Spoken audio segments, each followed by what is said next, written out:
ये आवागमन मिट जाएगा। बार बार आओ मरो जन्म लो, मरो जन्म लो, बनो जन्म, यही चल रहा है। संत जन कहते हैं कि मानव शरीर पाए और मोक्ष ना पाए तो क्या पाए, क्या पाए। मीराबाई कहती है मेरे तो गिरधर गोपाल, उन्होंने पा लिया।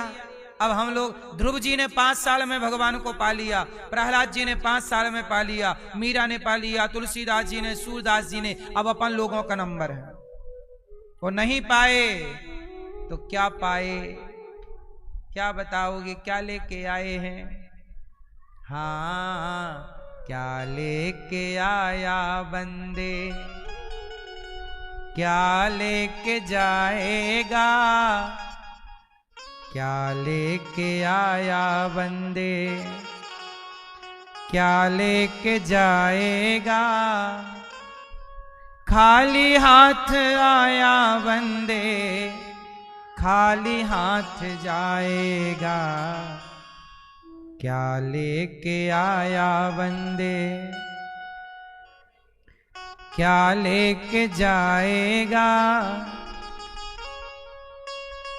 2 दिन की जिंदगी है, 2 दिन का मेला, क्या लेके आया बंदे।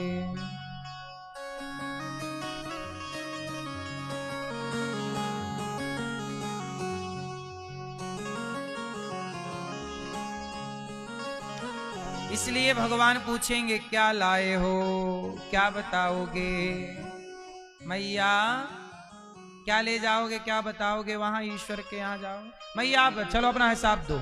जब जाओगे भगवान के घर, क्या बताओ, क्या लेके आए हो, क्या लेके जाओगी आप।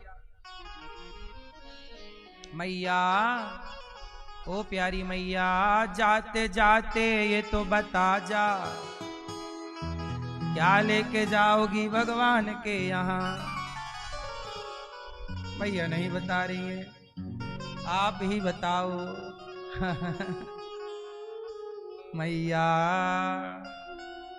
चलो बताओ, आपका चलो हिसाब करते हैं, फिर मेरा आप लोग करना हिसाब। अभी मैं अपना भी हिसाब दूंगा। ये समझो कि यमराज के यहाँ चलना तो पड़ेगा, क्यों, आपका एक दिन हिसाब होगा कि नहीं, तो उसकी प्रैक्टिस कर लो ना। आओ करते हैं। मैया, ये मैया तुम हिसाब निकालो अपना, क्या क्या की हो जीवन में बताओ। सास की सेवा की हो? नहीं। ससुर की? नहीं। पति की सेवा? नहीं।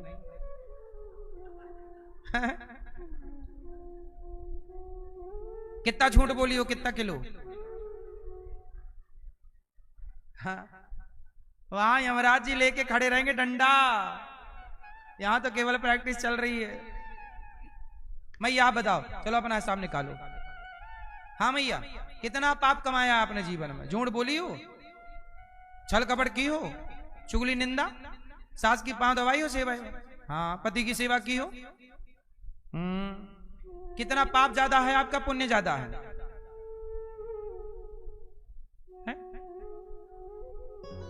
आप बताओ मैया, आपका क्या ज्यादा है, पाप की पुण्य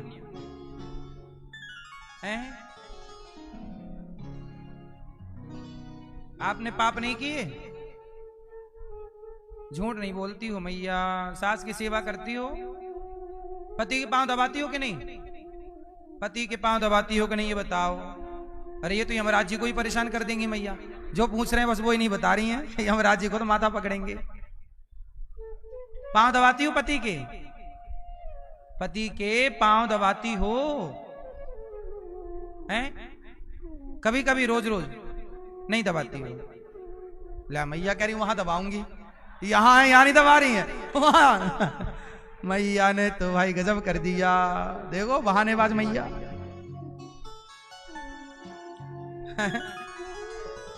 ऐसे ही हिसाब ना दे पाओगे भैया। आपका हिसाब निकालो चलो, कितना पाप किया है आपने? पुण्य, पिता के पांव दबाए हो, मां की सेवा की है? बोलो हाँ कि ना। सब लिखा है वहां, हमारे पास है नहीं कुछ। फिर भी नहीं बोल पा रहे हैं, तो वहां जहां है वहां क्या होगा रे तेरा हाल बाबा।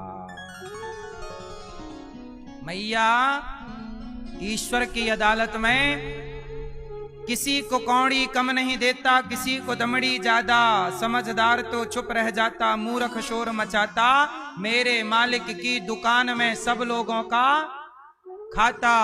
बड़े बड़े कानून प्रभु के, बड़ी बड़ी मर्यादा, किसी को कौड़ी कम नहीं देता, किसी को दमड़ी ज्यादा।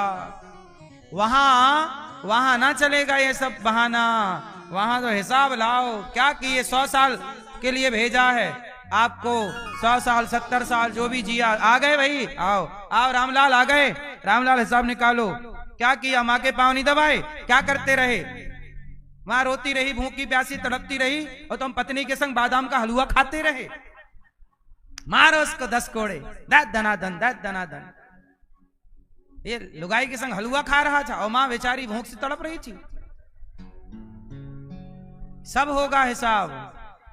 तुम्हें क्या लगता है ईश्वर अंधे हैं, कोई देख नहीं रहा है? मेरी मां, कर्मों का फल दशरथ जी को भोगना पड़ा। दशरथ जी ने श्रवण कुमार को मार दिया, और जब श्रवण कुमार मरे तो श्रवण कुमार के पिता ने कहा कि जैसे मैं मर रहा हूं दशरथ जी, आपको भी पुत्र के लिए तड़प तड़प के मरना पड़ेगा। दशरथ जी तो भगवान के पिता हैं। सुनो मेरी मां, भगवान के पिता को भी कर्मदंड भोगने पड़े। राम के याद में दशरथ जी तड़प तड़प के मरे कि नहीं?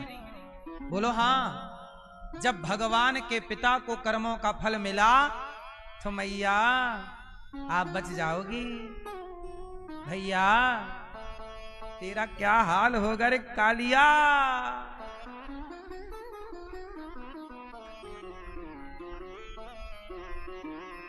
जब ईश्वर की लाठी चलेगी तो कहते हैं उसकी लाठी में आवाज नहीं होती।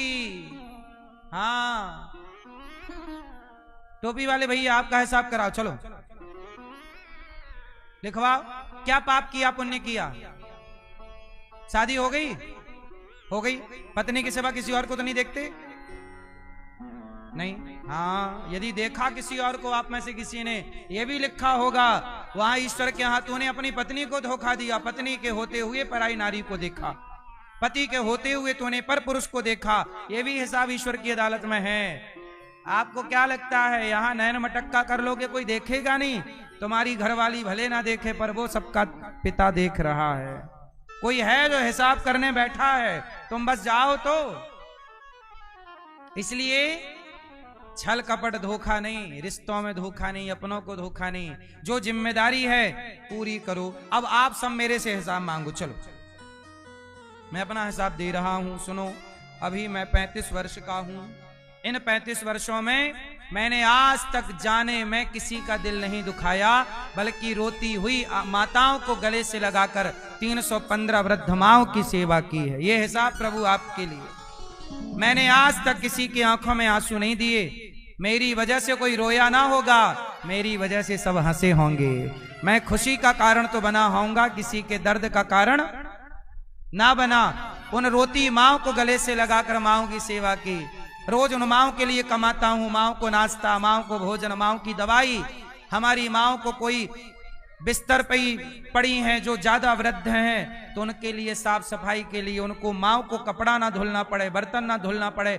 माओं को नहलाने के लिए कुछ हमारी कार्यकर्ता बहन हैं जो माओं को नहलाती हैं। 315 माएँ हैं, तो सब तरह की व्यवस्था करनी पड़ेगी।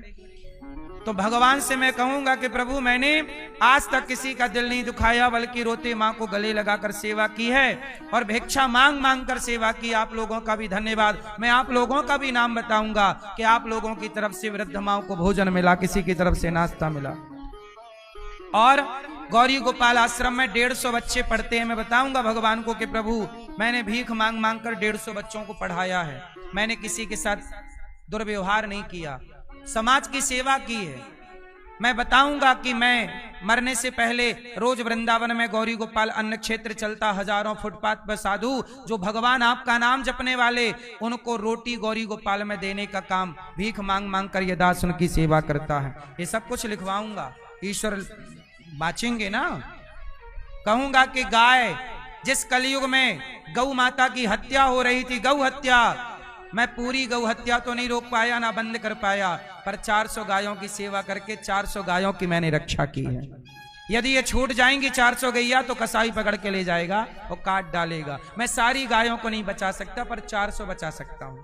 आप भी बचा सकते हैं 1-2 घर पे रख के, लेकिन आप कुत्ता रखते हैं, गाय नहीं। हम ये नहीं कहते कुत्ते को रोटी मत दो, कुत्ते को भी रोटी दो, कुत्ते को भी रोटी देनी चाहिए। हमारे यहाँ आखिरी रोटी कुत्ते की, पहली रोटी गाय की। लेकिन आपसे भी तो सवाल होगा कि जब गौ हत्या हो रही थी तब आप लोग क्या कर रहे थे? तब अपने नेताओं से आपने कहा कि साहब वोट तब देंगे जब गौ हत्या बंद करोगे। आपने अपने नेताओं को यह भी नहीं कहा, क्या मुंह दिखाओगे वहां मरने के बाद? गाय पूछेगी आ गए, मैं कटती रही, तुम पितामह भीष्म की तरह चुपचाप तमाशा देखते रहे, बोले भी नहीं। मैं कम से कम बोल तो रहा हूं, और केवल बोल नहीं रहा हूं, सेवा कर रहा हूं। आपसे प्रार्थना है कि गौरी गोपाल गौशाला में ही, घर पे नहीं रख पाते तो कोई बात नहीं, जो गौरी गोपाल गौशाला में गाय हैं, एक गाय को आप गोद लेकर के एक गाय की सेवा आप कर सकते हैं। गाय की सेवा में आप सहयोगी बन सकते हैं। जो यहाँ संतों की सेवा होती है उन सेवाओं से आप जुड़ सकते हैं। गायों की सेवा करने वाले ये विदेशी बहन, अंग्रेज, वो लोग सेवा कर रहे हैं। गायों की सेवा विदेशी लोग, जो गोरे लोग हैं, अंग्रेज लोग हैं, वो भी सेवा करते हैं। बस हम हिंदू पता नहीं कब जागेंगे। तो मेरे से भगवान पूछेंगे, अनिरुद्धाचार्य आ गए? जी आ गया। क्या क्या करके आए हो? वृद्ध माओं की सेवा, उन माओं के लिए सेवा, उन संतों की सेवा, गायों की सेवा, बंदरों को रोज चने और केला और रोटी की सेवा, और रोज 3 घंटे प्रभु आपका गुणगान करके भटके हुए भक्तों को आपकी कथा सुना सुना के सही मार्ग दिखाना, ये भी मेरे 3 घंटे काउंट होंगे। बोलो हाँ कि ना? और जो समय मिल जाता मैं माओ के पांव दबाता हूं, बताऊंगा कि मैं पांव भी दबाता था माओ के, है ना। सवेरे से शाम मेरा यही काम रहता है। ना मैं किसी की निंदा करने का टाइम मेरे पास, ना चुगली करने का, ना किसी को एक थप्पड़ मारने का, ना झूठ बोलने का। बताओ कहां? फिर भी लोग मुझे गाली देते हैं, मैं चुप रहता हूं। मैं क्या करूं? जवाब किसको दूं? जवाब देने नहीं, मैं अपना सारा जवाब भगवान के लिए तैयार कर रहा हूं, क्योंकि जवाब ईश्वर को देना है। लोगों को क्या जवाब दें? मैया मेरा जवाब तैयार है पूरा, आप भी बना लेना पूरा हिसाब। क्या पाप कमाई हो, क्या पुण्य कमाई हो, अभी कहता हूं, अभी से नाम जपो, अभी से पुण्य करो, थोड़ा दान करो, थोड़ा पुण्य करो, थोड़ा नाम जप करो, और हर पाप से बचने का प्रयास करो। झूठ बोलने से बचो, हाँ जितना बच जाओ बच जाओ। तो मैया, तो मेरा हिसाब सही है कि नहीं? मैं अपना हिसाब पूरा तैयार रखा हूं। आज बुलावा है तो आज जाऊं, हिसाब देख के आऊं। मरने से डर किनको लगता है? आप में से कितने लोगों को मरने से डर लगता है? मरने से वही लोग डरते हैं जिनका हिसाब किताब सही नहीं है।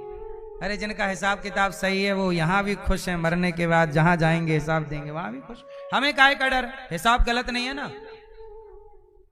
बोलो हाँ। बताइए, हमारा सवेरे से शाम तक सोचिए 30,000 लोग गौरी गोपाल में भोजन करते हैं। कोई भी आ रहा, सबको भोजन मिल रहा। अब बताइए, मानव जाति की सेवा नहीं है क्या? ये ईश्वर नहीं देख रहे होंगे? भारत के कुछ न्यूज, कुछ पत्रकार ये सब नहीं देखते अच्छे कार्य, वो गाली देते हैं, आलोचना करते हैं। लेकिन आप भी मत देखो, पर कोई है जो सब देख रहा है। बोलो हाँ। सोचिए, गैस मिलनी कम हो गई, बड़ी बड़ी होटलें बंद हो गईं, पर इस विषम परिस्थिति में भी गौरी गोपाल जी की रसोई चल रही है। ये चुनौती नहीं है? सबको दाल चावल सब्जी रोटी मिल रही है प्रॉपर। गैस कम हो गई, हमें रोज के 50 सिलेंडर चाहिए होते हैं गैस के, क्योंकि मशीनों से रोटी बनती है। 5 सिलेंडर लगते हैं एक मशीन में, तब तो मशीन चालू होती है। 5 सिलेंडर, और वो 5 सिलेंडर लगभग दिन भर में ही खत्म हो जाते हैं। एक घंटे में 4000 रोटियां बनती हैं। ऐसी 2 मशीन है, दिन भर चलती हैं, तब रोटी की पूर्ति होती है। लाखों रोटियां रोज बनानी पड़ती हैं हमें, और सबको निःशुल्क, किसी से 1 रुपए पैसा नहीं लिया जाता। सोचिए, मैं आपसे भिक्षा मांग मांग कर सेवा, और आपका भी धन्यवाद कि आप सहयोग करते हैं। कोरोना काल में जब सबके दरवाजे बंद थे, तब गौरी गोपाल में अन्न क्षेत्र चल रहा था। जब सबको ये डर था कि कहीं मर ना जाए, कोरोना ना हो जाए, मेरे से भी लोगों ने कहा कि आप अन्न क्षेत्र बांट। उस समय सब कोरोना के बीच में अन्न क्षेत्र हम बांटते थे। लोग कहते कोरोना हो जाएगा, हमने कहा हो जाएगा तो मर जाएंगे और क्या। भाई, समाज की सेवा करके मरना भी तो ये पुण्य का काम है, मरना तो वैसे भी मिलता है। इसलिए आप सबसे मेरी प्रार्थना कि एक दिन का भोजन आप भी संतों को बंटवाएं, और आप भी एक दिन का लंगर अपनी ओर से करवाएं। ये पुण्य का कार्य आप भी कीजिए, ताकि आप भी पुण्य के भागीदार बने। तो मेरा हिसाब बिल्कुल क्लियर है, इसलिए कहता हूं, मरते समय कहां देखोगे? भगवान की ओर देखना। बेटा बेटी जगत की ओर ना देखना। बेटे को देखोगे, बेटा बनना पड़ेगा, संसार में फिर फंसना पड़ेगा। इसलिए मरते समय एकांत में, मरने से पहले चिंतन भगवान का। सामने भगवान का चित्र रखो, भगवान को देखो, भगवान का नाम जपो। और जो अगल बगल वाले, आप लोग ना, घर वाले क्या करते हैं, मरने वाला मरा नहीं और आप लोग रोना चालू कर देते हैं। अरे पूरा मर तो जाने दो उसको पहले, अभी मरा नहीं और पै पै चालू हो गया। और तो सब ठीक है, रिश्तेदार आते हैं दूर दूर से और हिला हिला के कहते हैं, हमें पहचानो, हमें पहचानो, हमें। मरने वाले का कोई पांव पकड़ रहा, हमें पहचानो, हमें पहचानो।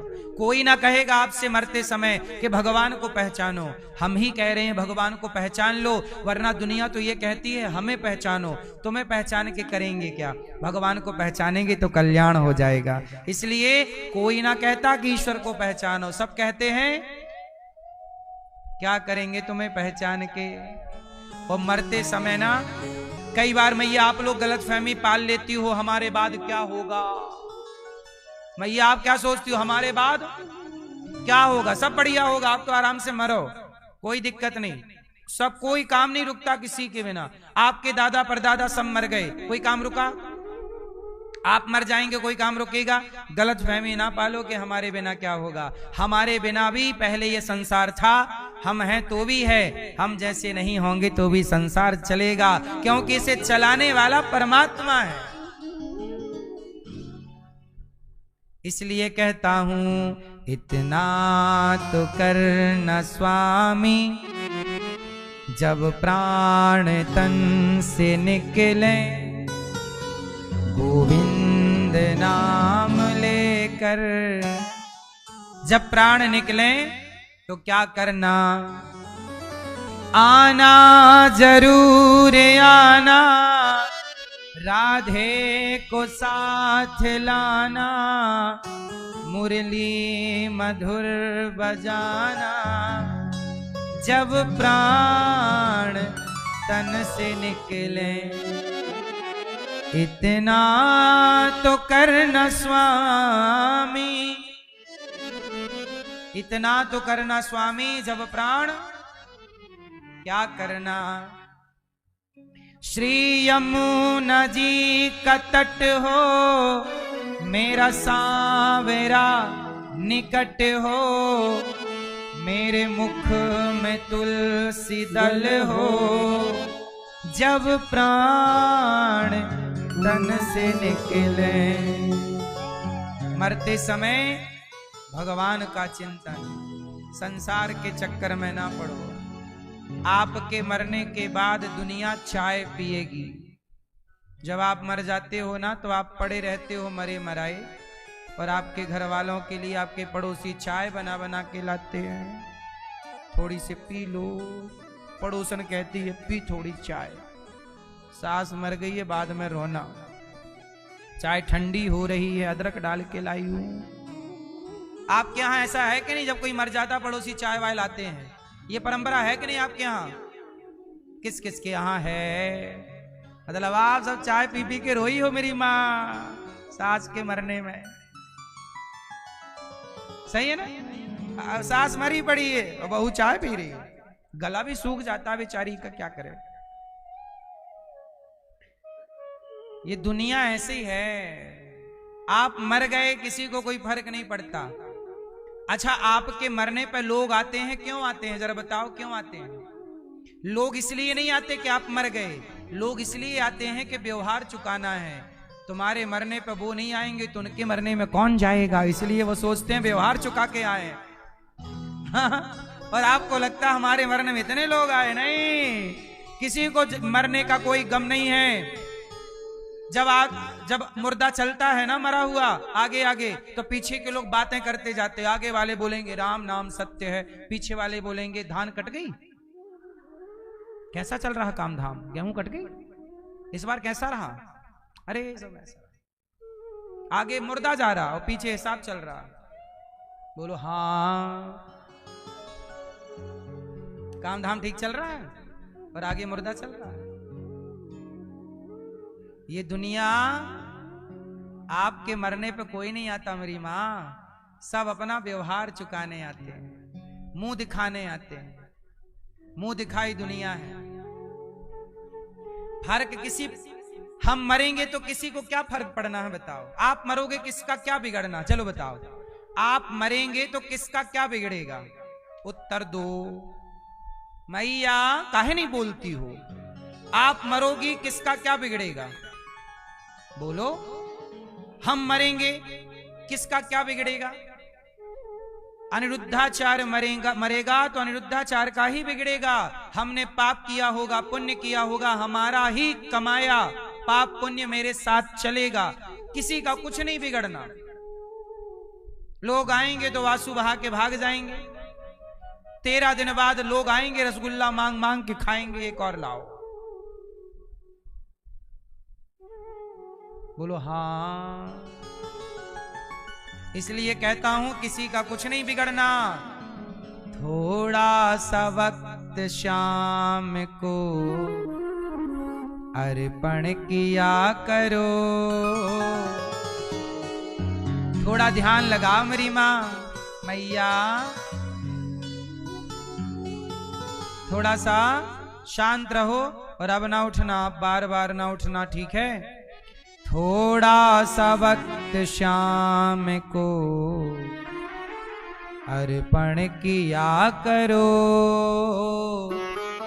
मैया थोड़ा सबसे मन हटाओ और कहो श्रीमन्नारायण श्रीमन्नारायण श्रीमन्नारायण। यही धन है, यही धन साथ जाएगा, पायो जी मैंने राम रतन धन पायो, पायो जी मैंने राम रतन धन पायो।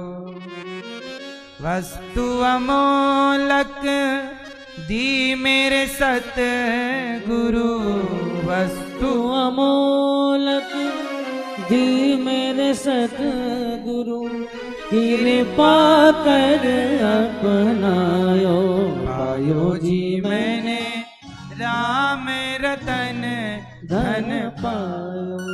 यही धन है। थोड़ा समय निकालो, कथा सुनो, भगवान का चिंतन करो, पैसा कमाओ, जिम्मेदारियां पूरी करो, पर याद रखना कि जिम्मेदारी एक तरफ है और दूसरी तरफ आपका अपना कल्याण है, क्योंकि आपको अपना भी तो सोचना है कि मरने के बाद क्या होना है। भरत जी ने मृग में मन लगाया, मरे तो मृग बन के आ गए, तीसरा शरीर मिला, मृग का शरीर त्यागा, मनुष्य का शरीर मिला, और उन्हें अब जड़ भरत के नाम से जाना गया, जिन्होंने राजा रहुगण को उपदेश करके उनका अज्ञान मिटाया। 28 प्रकार के नरकों का वर्णन है। भैया चला लो मोबाइल, पीले भैया समझाओ बगल वाले को, हो गया मोबाइल, सुनो।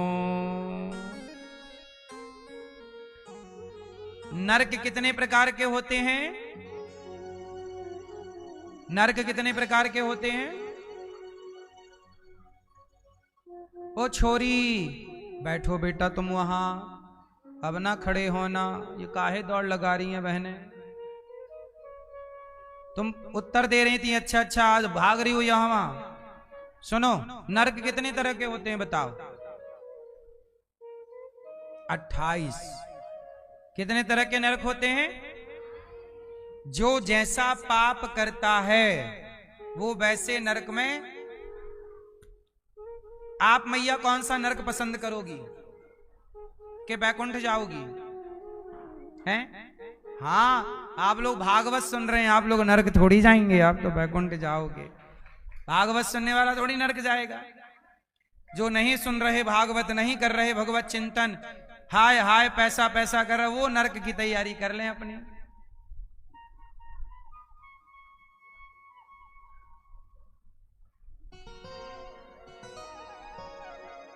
हाँ, राम नाम ना गाया तूने, बस माया ही जोड़ी।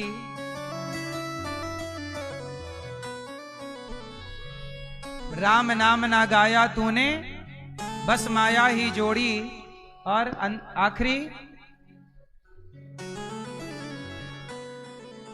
राम नाम ना गाया तूने, बस माया ही जोड़ी। और राम नाम के सिवा साथ ना जाए फूटी कौड़ी। राम नाम के सिवा साथ ना जाए फूटी। राम नाम ना गाया तूने, बस माया ही जोड़ी।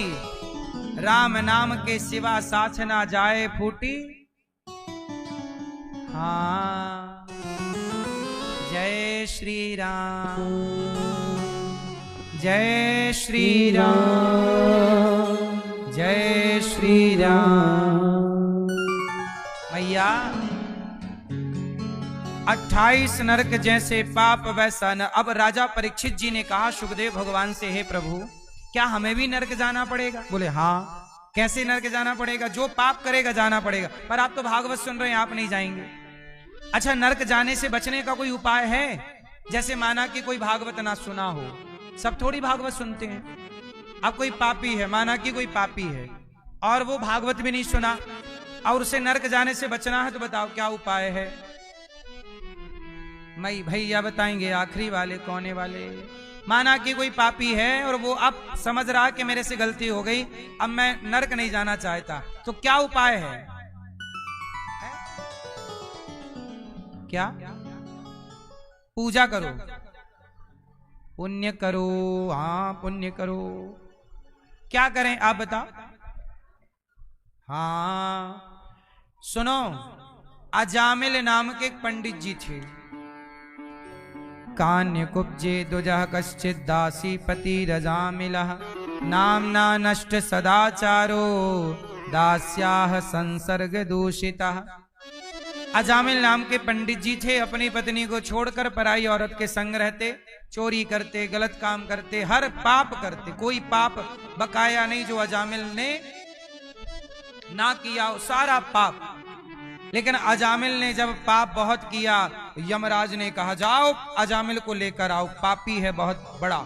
अजामिल कौन सा पापी था? वीआईपी पापी, वीवीआईपी, बड़ा पापी, ब्रांडेड पापी, खूब पाप किया।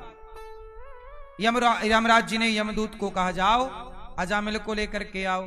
अब यमदूत आए अजामिल के पास। यमदूतों ने कहा चलो चलो। अब तो डर गया यमदूतों को देखकर अजामिल, और जब डरा तो डर के मारे उसने अपने बेटे को पुकारा। और बेटे का नाम संयोग से क्या था? क्या नाम था? नारायण। अजामिल के बेटे का नाम क्या था?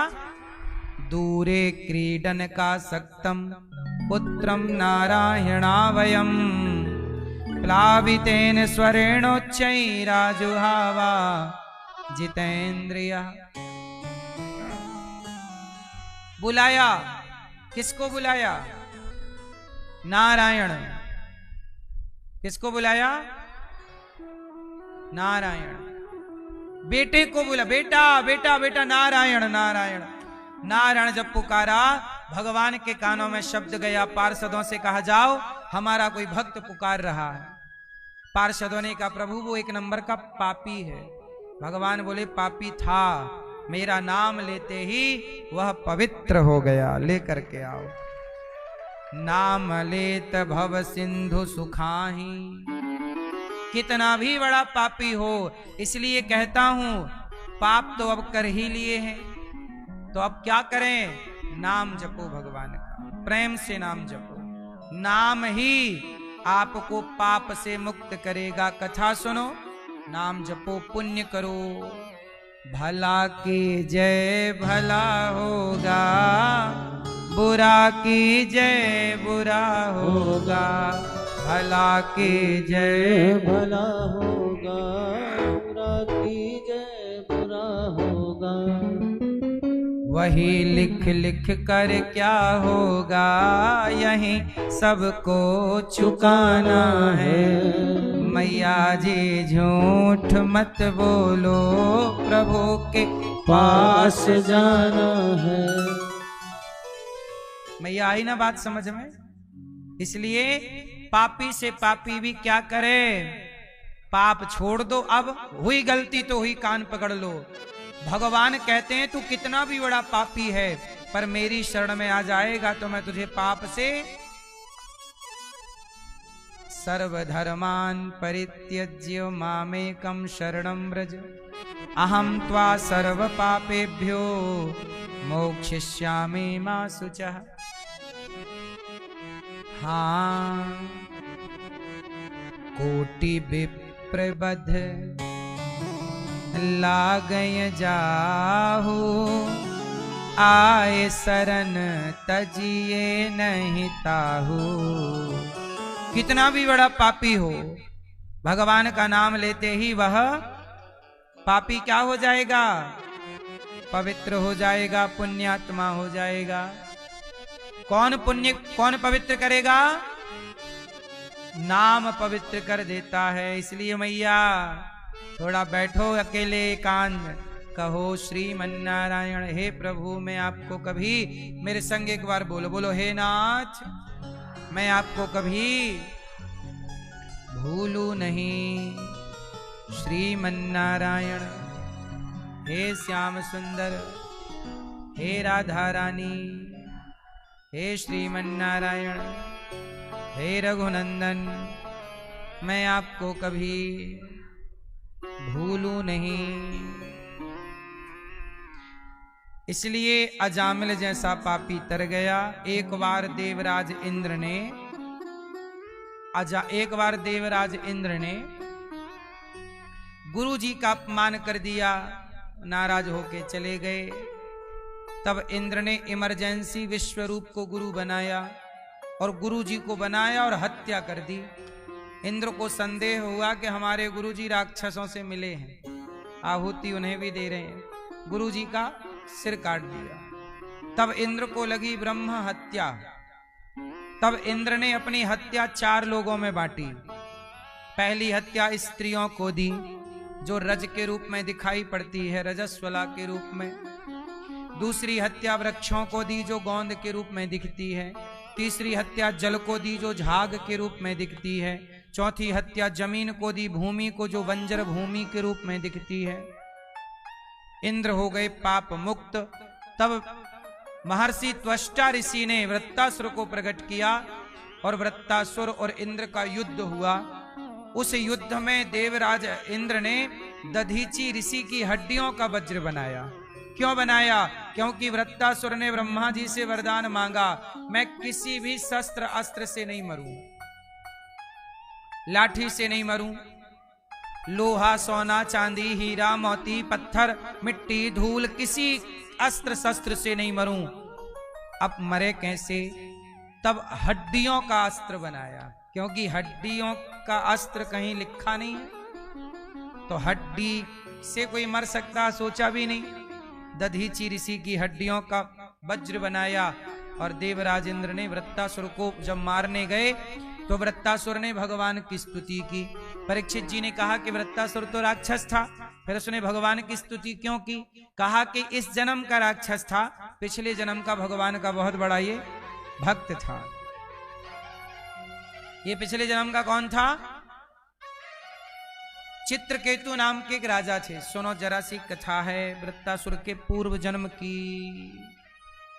मैया ओ मैया, ओ हरी मैया, इधर चली मैं उधर चली, उधर से लेकर इधर चली। क्यों चली, कहां चली, बैठी हो नहीं मैया, कथा सुनने आई हो कि चलने?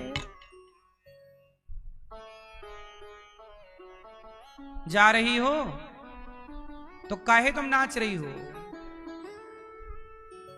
जा नहीं रही हूं, वहां से उठ के वहां जा रही है, पता नहीं कौन सखी वहां बैठी है। मैया, चित्रकेतु नाम के एक राजा थे, उनकी बहुत सारी पत्नियां थीं, परंतु संतान किसी को नहीं थी। संत जी ने फल दिया, चित्रकेतु ने रिक्वेस्ट की कि एक पुत्र तो हो। संत ने कहा भाग्य में तेरे कुछ है नहीं, मैं देख रहा हूं कोई बेटा बेटी नहीं है, पर तू मांग रहा तो चल ये फल पत्नी को खिलाना, तुझे जो पुत्र होगा वह सुख भी देगा और दुख भी देगा। चित्रकेतु को लगा चलो मिलेगा तो सुख ही मिलेगा, दुख की तरफ ध्यान था नहीं। चित्रकेतु की पत्नी गर्भवती हुई और वह एक पुत्र को जन्म देती हैं। नाम था कृतद्युति।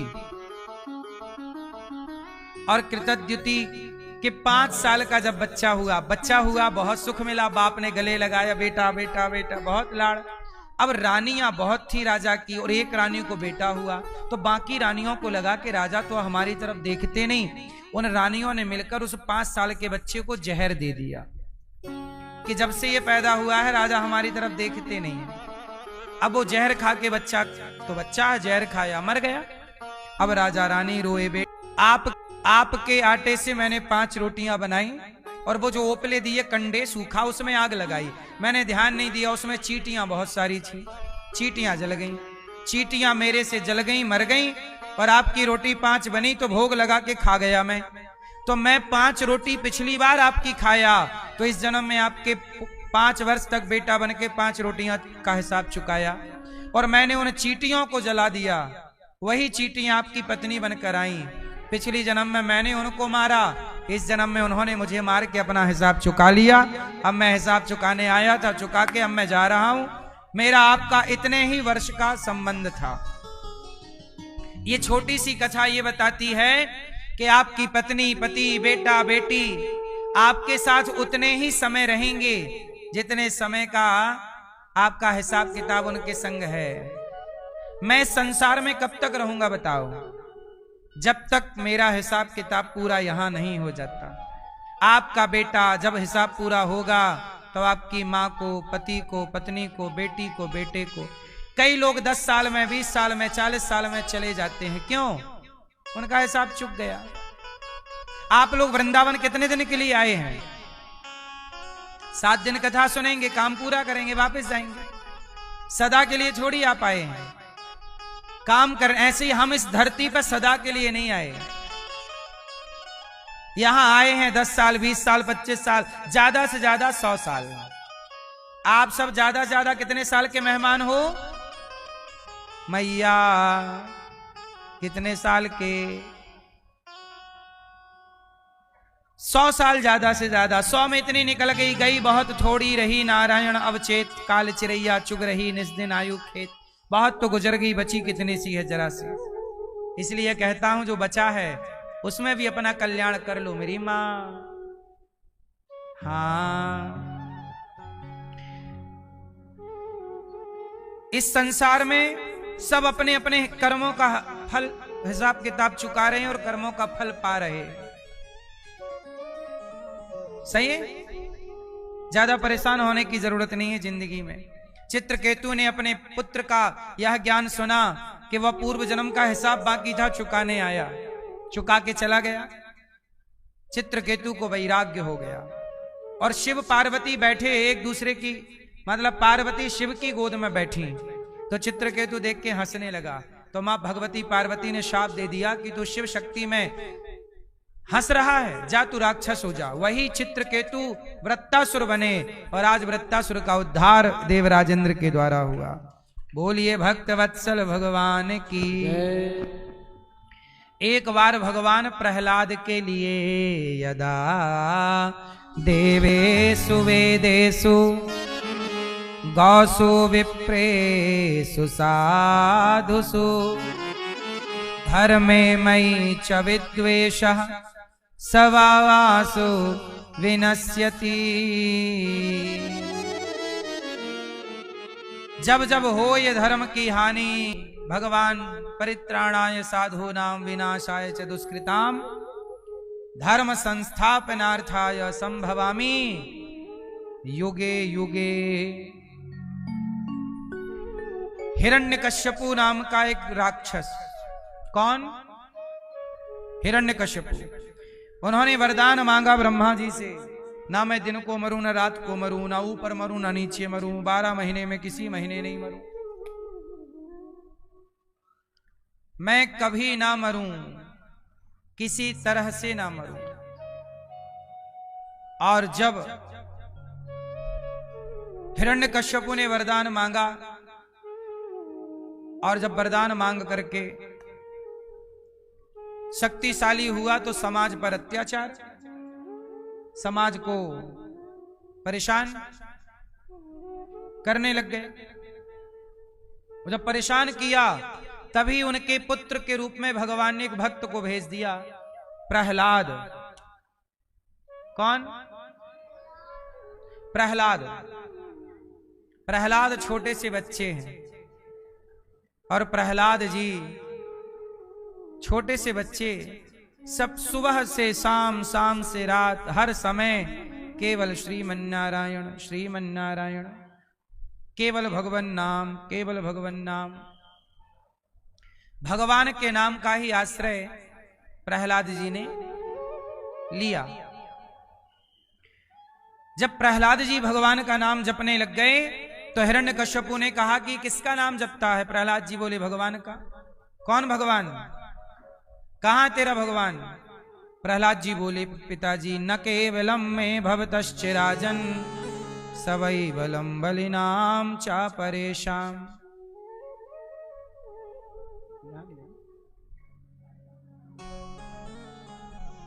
गुरु जी यहां जाइए, हमारे परम पूज्य गुरुदेव भगवान आए हैं। एक बार ताली बजाकर गुरु जी का स्वागत वंदन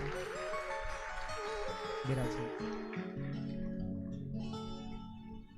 आप वृंदावन में बच्चों को भागवत पढ़ाते हैं और बच्चों का मार्गदर्शन करते हैं।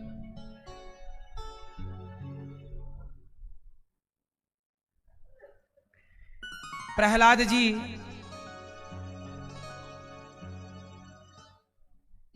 पढ़ने के लिए गए, पढ़ करके लौटे। हिरण्यकश्यपु ने कहा, बेटा क्या पढ़ करके आए हो? प्रहलाद जी ने कहा, पिताजी श्रवणम कीर्तनम विष्णोः स्मरणम पादसेवनम अर्चनम वंदनम दास्यम सख्यमात्मनिवेदनम। श्रवणम कीर्तनम विष्णोः स्मरणम पादसेवनम अर्चनम वंदनम दास्यम सख्य आत्मनिवेदनम। पूज्य गुरुदेव भगवान के श्री चरणों में दास का कोटि कोटि नमन, दंडवत प्रणाम। श्रवणम, भक्ति 9 तरह की होती हैं, प्रहलाद जी समझा रहे हैं। कितने तरह की होती हैं? पहली भक्ति श्रवणम, कथा सुनना पहली श्रवणम, इसलिए ज्यादा से ज्यादा कथा सुनिए जैसा कि आप कर रहे। श्रवणम। कीर्तनम, दूसरी भक्ति क्या है? कीर्तन करना, कीर्तन किया करिए थोड़ा सा समय निकालकर। स्मरणम, भगवान का स्मरण। स्मरण क्या है? जैसे माँ काम करते हुए पुत्र का स्मरण बनाए रखती है, ऐसे आप काम करिए पर काम करते हुए स्मरण भगवान का बना रहे। हे नाथ, मैं आपको कभी भूलूं नहीं, हर क्षण प्रभु का स्मरण। स्मरणम पाद सेवनम, चरण सेवा करना, अपने माता पिता गुरुजनों की सेवा। सेवा कौन सी भक्ति है? श्रवणम कीर्तनम स्मरणम पाद सेवनम, चरण सेवा। सेवा कौन सी भक्ति है? चौथी। इसलिए कहता हूं सेवा भी भक्ति है, माला जपना ही भक्ति नहीं है। आप सोचें कि माला ही जपें बस यही भक्ति है, घर परिवार छोड़ के जंगल चले जाएं केवल ये भक्ति ना।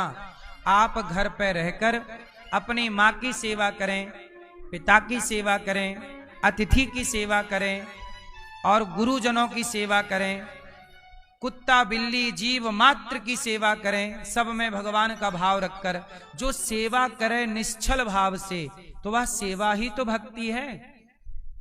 सेवा और भक्ति दो नहीं है, भज सेवायाम धातु से ही भक्ति बनती है। तो भक्ति और सेवा दोनों एक तत्व है। आजकल लोग सेवा नहीं करना चाहते, वो माला जपेंगे पर कहो भैया माँ के पांव दबा दे, नहीं पांव दबाना क्या है, हम माला जप लेंगे, भगवान का नाम जपेंगे। कितनी बहुएं भगवान का नाम जप रही हैं, क्या लगवाओगे, भंडारा, कोई भी भक्त आए सबको भोजन कराओ। केवल माला जपना भक्ति नहीं है मेरी माँ। आप माला जपें, नाम काम करते हुए सेवा करते हुए भी तो नाम जपा जा सकता है। जीव मात्र के प्रति जीव मात्र में भगवत दर्शन करते हुए समाज की सेवा करना है दिन रैन, है ना। झूठे ही घमंड हम करें, याते नीचे नैन। इसलिए जीवन में बिना अभिमान के कार्य करना चाहिए। आपसे बन जाए तो आप भी गौरी गोपाल आश्रम, तो मेरे सिवा आप किसका आश्रय लेते हैं, इसका उसका मत लिया करो। एक भरोसे, एक बल, एक आस विश्वास, एक भगवान का भरोसा। हमें दूसरे भरोसे की जरूरत नहीं है। तो भगवान के आश्रित रहिए और आश्रित रह करके भगवान का स्मरण करिए, यही भक्ति है। तो श्रवणम कीर्तनम स्मरणम पाद सेवनम अर्च दास्यम, मैं प्रभु का दास हूं, ये भाव। दास्यम सख्य, मैं भगवान का सखा, एक संबंध स्थापित करिए। आत्मनिवेदन, समर्पण कर दीजिए। प्रहलाद जी ये सब कह रहे हैं, हिरण्यकश्यप बोल रहा है, क्या बकवास कर रहा है, कहां है तेरा भगवान। पढ़ने के लिए पुनः भेज दिए। और अब प्रहलाद जी वहां के जितने मित्र थे, छोटे छोटे बच्चे, सबको भी समझा बुझा के भगवान के चरणों में लगा रहे हैं। कह रहे हैं कि देखो कौमार आचरित प्राज्ञो धर्मान भागवतानिहा, ये मानव शरीर बड़ा दुर्लभ है, इस अवस्था से ही भगवत चिंतन करो। हिरण्यकश्यपु आज क्रोध में आग बबूला हो गया, बड़ा उपदेश कर रहा, बोल कहां तेरा भगवान। प्रहलाद जी बोले कहां नहीं है, क्या इस खंबे पे तेरा भगवान है। हाँ, हिरण्यकश्यपु की आंखों से देखोगे तो खंबा दिखेगा, पर प्रहलाद की आंखों से देखोगे तो खंबे में भगवान का दर्शन होगा। ये तो अपने अपने नजरिए का खेल है। आंखें हिरण्यकश्यपु की होंगी तो खंबा दिखेगा, और आंखें प्रहलाद की होंगी तो। इसलिए भाव की दृष्टि चाहिए, प्रेम की और भक्ति की दृष्टि चाहिए। प्रहलाद के लिए भगवान खंबे से प्रकट हुए, हिरण्यकश्यपु को गोद में लिटाया। उसने कहा मैं ना दिन से ना रात को, ना अस्त्र से ना शस्त्र से। भगवान बोले देख, ना ये दिन है ना रात है, संध्या का बेला है, संध्या का समय है, ना ये दिन है ना रात, ना ऊपर ना नीचे तो गोद में, ना अंदर ना बाहर तो द्वार पे। बोला 12 महीने में किसी महीने नहीं मरूं। भगवान बोले पंचांग देखा कर, 13वां महीना चल रहा, पुरुषोत्तम महीना, अब तो मरेगा। बोले ना अस्त्र से मरो ना शस्त्र से। भगवान बोले ये नाखून कोई मैंने फैशन में थोड़ी बढ़ाए हैं, तेरे लिए बढ़ा रखा है। अब तो भगवान ने नख का प्रहार किया, और जब प्रहार किया निरुत्तर हो गया हिरण्यकश्यप। क्या उत्तर था, भगवान के आगे कितना भी चतुर हो मौत से बच नहीं सकता। ये कथा ये समझा रही है कि ज्यादा होशियार बनने की जरूरत नहीं है, मौत से भागो मत, अच्छे कर्म करो और मौत को गले लगाना ही पड़ेगा, चाहे रोते लगाओ हंसते। हिरण्यकश्यपु को छाती विदीर्ण कर दी भगवान ने, और गले की उसकी माला, अतड़ियों की माला बना के भगवान ने धारण कर ली।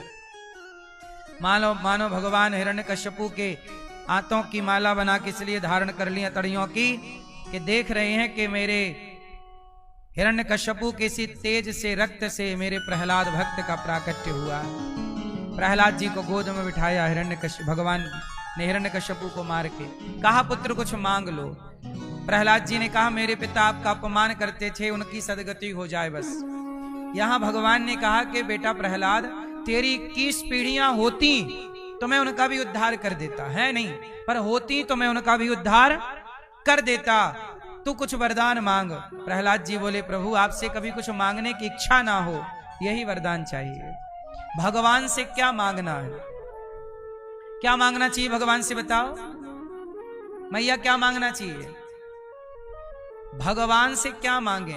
अच्छा बताओ, भगवान से आपने आंखें मांगी कि बिना मांगे मिली? बोलो जोर से। कान मांगे कि बिना मांगे मिले? पांव मांगे कि बिना मांगे मिले? हाथ मांगे कि बिना मांगे? उंगलियां मांगी कि बिना मांगी? जब इतना कुछ बिना मांगे मिल गया तो भरोसा रखो ना उन पर, वो सब ठीक ठीक देते चलेंगे। क्यों मांगते हो? क्या उन्हें पता नहीं कि आपको क्या चाहिए? आप जब जानते नहीं थे कि आंखों की जरूरत है या नहीं, तब उन्होंने आंखें दे दी, जीवन दे दिया। आप उन पर छोड़ तो दो। आप होशियार बहुत बनते रहते हैं, समर्पण करते नहीं है। उन्हें पता है, अनिरुद्धाचार्य को पता नहीं है कि मेरे लिए क्या सही है क्या गलत है। भगवान को पता है कि मेरे लिए क्या सही है क्या गलत है। इसलिए दास ने तो केवल अपने आप को भगवान के हवाले कर रखा है, समर्पित। आगे आप जानो, आपका काम जाने। हम कोई भी प्लानिंग नहीं करते, सारी प्लानिंग भगवान करते हैं, सब कुछ वही करते हैं। हम क्यों मान लें कि हम करते हैं? हम क्यों इस घमंड में रहें कि हम करते हैं? हम तो कुछ भी करने योग्य नहीं है। इसलिए करने कराने वाले भगवान हैं। व्यक्ति झूठे ही घमंड करता रहता है, मैंने किया मैंने किया मैंने किया। इसलिए कर्ता भगवान है, कर्ता मैं और आप नहीं है। भगवान ने प्रहलाद जी को सिंहासन दे दी, आशीर्वाद दिया, अखंड राज्य दिया। लक्ष्मी माई सवाई सबने स्तुति की, ब्रह्मादय सुरगणा मुनयोथ सिद्धा, सत्वैकतान मतयो वचसां प्रवाहै। भगवान की स्तुति प्रहलाद जी करें, पर क्या करें, बड़े बड़े देवता की स्तुति करके गए। बाद में लक्ष्मी जी आई, भगवान की स्तुति की, सब चले गए। अंत में भगवान प्रहलाद जी पर दुलार कर रहे हैं, चाट रहे हैं, प्यार कर रहे हैं। राजा बना के भगवान भगवत धाम गए। भगवान का अवतार क्यों होता है? भगवान खुद आते हैं या किसी भक्त को भेज देते हैं, जाओ तुम करना। इसी तरह गौरी गोपाल आश्रम में, वृंदावन धाम में भगवान ने, बिहारी जी ने, यहाँ सब भक्तों को भोजन भगवान को कराना था। यहाँ सब भक्त थे, इस फुटपाथ पे साधु संत पड़े रहते थे। भोजन कौन देता? तो भगवान ने गौरी गोपाल भगवान के रूप में प्रकट हो गए बिहारी जी, और वही यहाँ सारा कार्य करने लग गए। सारी सेवाएं, अखंड रसोई चल रही है, संतों की सेवा। यहाँ 150 बच्चे पढ़ते हैं गुरुकुल में। बच्चों का रहना, खाना, पढ़ना, लिखना को। इसके बाद भगवान ने गजेंद्र पर कृपा की। प्रहलाद जी पर कृपा करने के बाद भगवान ने एक हाथी का पांव मगर ने पकड़ लिया। हाथी ने बहुत अनुनय विनय की, परिवार को पुकारा, जब कोई ना सुना, मैया सब शांति से बैठ जाओ। और हाथी ने जब कहा, ओम नमो भगवते तस्मै यद एतच्चिदात्मकं पुरुषायादि बीजाय परेशायाभिधीमहि। हाथी की रक्षा के लिए भगवान ने हरि अवतार लिया।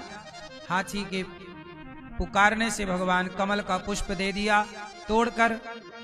कमल मतलब सुमन, सुंदर मन। अपने मन को भगवान के चरणों में समर्पित कर देना चाहिए। भगवान ने हाथी की रक्षा करी। ये कथा ये बताती है कि इंसान ही नहीं, यदि पशु पक्षी भी भगवान को पुकारें तो भगवान उनकी भी पुकार सुनते हैं, इंसानों की तो ठीक है। भगवान ने, ये हाथी ने कृपा, हाथी पर कृपा हुई, ग्राह का भगवान ने उद्धार किया। ये पूर्व जन्म में हुहु नाम का गंधर्व था, जिसे देवल नामक ऋषि ने शाप दे करके और ग्राह बनाया। और द्रवण देश के राजा इंद्रद्युम्न, जो अगस्त मुनि के शाप के कारण हाथी बने, आज दोनों का उद्धार हुआ। समुद्र मंथन पर धनवंतरी कश्यप मोहिनी भगवान ने 3 अवतार धारण किए और प्रेम से भगवान की दिव्य लीला हुई। फिर राजा बलि पर भगवान ने कृपा करने के लिए वामन भगवान का अवतार लेकर आए। 2 पग भूमि में सब नापा, तीसरा पग राजा बलि के मस्तक पर रखा। राजा बलि पर भगवान ने कृपा की, पाताल का राजा बनाया। बाद में लक्ष्मी जी भगवान को लेकर गईं। बोलिए वामन भगवान की। मत्स्य बनकर भगवान हयग्रीव नाम के दैत्य पर कृपा करते हैं। इसके बाद भगवान श्रीमन नारायण के पुत्र ब्रह्मा, ब्रह्मा के मरीचि, फिर इनके वंश में कश्यप, फिर आगे चल करके राजा नभग, नभग के नाभाग अम्बरीश, जिन्होंने एकादशी का व्रत किया। अम्बरीशो महाभागा सप्तदीपवती मही। ऐसे अम्बरीश जी जो सप्तदीप के राजा थे और भगवत चिंतन करते, एकादशी के महिमा को आपने बढ़ाया है। दुर्वासा जी के उस अभिमान को भी भगवान ने तोड़ा है जो भक्तों पर किया था, उन्होंने क्रोध। इसके बाद भगवान ने अम्बरीश पर कृपा करने के बाद राजा सगर के पुत्र असमंजस, अंशुमान, दिलीप, भगीरथ, जिन्होंने गंगा मैया को प्रकट किया। बोलिए गंगा मैया की। फिर इन्हीं के वंश में खटवांग, दीर्घबाहु, रघु, अज, दशरथ जी। सूर्य वंश में भगवान राम हुए दशरथ जी के यहाँ। राम मतलब दशरथ जी के 4 पुत्र हुए, राम, लक्ष्मण, भरत और राम जी प्रकट हुए। खूब बधाई उत्सव हुआ, राम जी बड़े हुए। राम जी की जरा सी कथा सुनेंगे, फिर भगवान कृष्ण का जन्मोत्सव मनाएंगे। उसके पूर्व में हमारे पूज्य गुरुदेव भगवान, जिनके श्री चरणों में दास अनिरुद्ध बारंबार प्रणाम करता है, पूज्य गुरु जी की वाणी सुन करके आशीर्वचन लेते हैं 2-5 मिनट में, और फिर हम लोग जन्मोत्सव की ओर चलेंगे और प्रेम से जन्मोत्सव मनाए। शबरी पर कृपा करते हुए राम जी आगे चले। हनुमान जी लंका गए, सिया जी का पता लगा के आए। राम सेतु का निर्माण हुआ और राम जी ने रावण को मार करके विभीषण को लंका का राजा बना के सीता माँ को वापस प्राप्त कर लिया है। और राम जी जब अयोध्या जी आए, भरत जी से मिले, राम जी राजा बने, सिया जी रानी बनी। आदौ राम तपोवनादिगमनम हत्वा मृगम कांचनम वैदेही हरणम जटायुमरणम सुग्रीव संभाषणम वाली निग्रहणम समुद्रतरणम लंकापुरी दाहनम पश्चात् रावण कुंभकर्ण हनन में तद्धि रामायणम। राम जी राजा बने और सिया जी, कल रामनवमी है ना, तो कल राम जी की कथा का विस्तार करेंगे। अब राम जी प्रेम से राजा बने, सिया जी रानी बनी। हम सब हृदय में राम जी को प्रणाम करें। अब चलें भगवान कृष्ण जन्मोत्सव की ओर। भगवान नारायण के पुत्र ब्रह्मा, फिर अत्रि, चंद्रमा, बुध, पुरवा, आयु, नहुष, याति, इन्हीं के वंश में वसुदेव जी हुए। वसुदेव जी का विवाह माता देवकी से हुआ। कंस अपनी बहन को विदा करने जा रहा था, आकाशवाणी हुई, कंस तेरी बहन का 8वां गर्भ काल होगा। कंस ने जेल में बंद कर दिया देवकी वसुदेव को। वसुदेव जी ने वचन दिया कि मैं आपको 8वें पुत्र जो चाहिए, जिससे खतरा है, वो आपको प्राप्त हो जाएगा। अब यहाँ पर भगवान श्री कृष्ण आए, उसके पहले 6 पुत्रों को कंस ने मार दिया। 7वें गर्भ में लक्ष्मण जी बलराम बन के प्रकट हुए। माता देवकी के गर्भ को भगवान ने रोहिणी के गर्भ में ट्रांसफर किया। बोलिए बलदाऊ भैया की। देवता स्तुति करने लगे जब भगवान आए। सत्यव्रतम सत्य परम त्रिसत्यम सत्यस्य योनिम निहितम च सत्ये सत्यस्य सत्यमृत सत्य नेत्रम सत्यात्मिकम त्वाम शरणम प्रपन्ना। सब देवता भगवान की स्तुति किए। भादों का महीना कृष्ण पक्ष की अष्टमी तिथि आई। देवता स्तुति करके जग गए। भगवान ने देखा कि पृथ्वी माता और सब देवी देवता संत जन त्राहिमाम कर रहे हैं, प्रभु का पापी कंस के पाप से मुक्त करिए। तब भगवान ने कहा, भर गया है पाप घट पापी के अत्याचार से, और इस पापी कंस का विनाश होगा मेरे कृष्ण अवतार से। भगवान तैयारी कर रहे हैं आने की। सुंदर सा समय अनुकूल हुआ, रात्रि के 12 बजे। और जैसे ही 12 बजे तमद्भुतम बालकमंबुजे क्षणम, जब समय अनुकूल हुआ, ग्रह नक्षत्र अनुकूल हुए, तो तमद्भुतम बालकमंबुजे क्षणम चतुर्भुजम शंख गदायुधायुधम श्रीवत्स लक्ष्मम गलसौभिकौस्तुभम पीतांबरम सांद्रपयोधि सौभगम। भगवान प्रकट हो गए, शंख चक्र गदा पद्म लेके चतुर्भुज रूप में भगवान श्रीमन नारायण जब प्रकट हुए, तो देवकी वसुदेव जी ने स्तुति की। भगवान श्री कृष्ण को छोटा सा बालक के रूप में भगवान परिणित हो गए, और छोटे से कन्हैया को वसुदेव जी सिर पे रख के चले। जेल के ताले खुल गए, पहरेदार सो गए। यशोदा मैया ने एक कन्या को जन्म दिया था, शेष भगवान छाता बन गए, यमुना जी को चरण दर्शन कराया, कन्हैया को रखा, कन्या को लिया। कंस को पता चला 8वें गर्भ में बेटा नहीं बेटी हुई, पर पत्थर पर पटक दिया कन्या को। कन्या हाथ से छूटकर आकाश में गई। मुझे क्या मारेगा पापी कंस, तुझे मारने वाला प्रकट हो गया। कंस भयभीत हो गया और वो कन्या आकाश में चली गई। वह आज विंध्यवासिनी मैया के नाम से जानी जाती हैं। बोलिए विंध्यवासिनी मैया की। विंध्याचल में जाके विराजी और वह कंस ने देवकी वसुदेव को जेल से मुक्त कर दिया। फिर मंत्रियों के कहने से पुनः जेल में बंद कर दिया। अब सारे ब्रज में उत्सव चालू हो गया। मैया यशोदा देख तेरे बुढ़ापे में रबड़ी से रात में लड़ुआ सुलाला जाए, मैया बधाई हो। बड़े प्रेम से सबने बधाइयां दी। नंद बाबा को नंद बाबा भी खूब प्रेम से देख बुढ़ापे में रबड़ी से रात में लड़ुआ सुलाला जाए।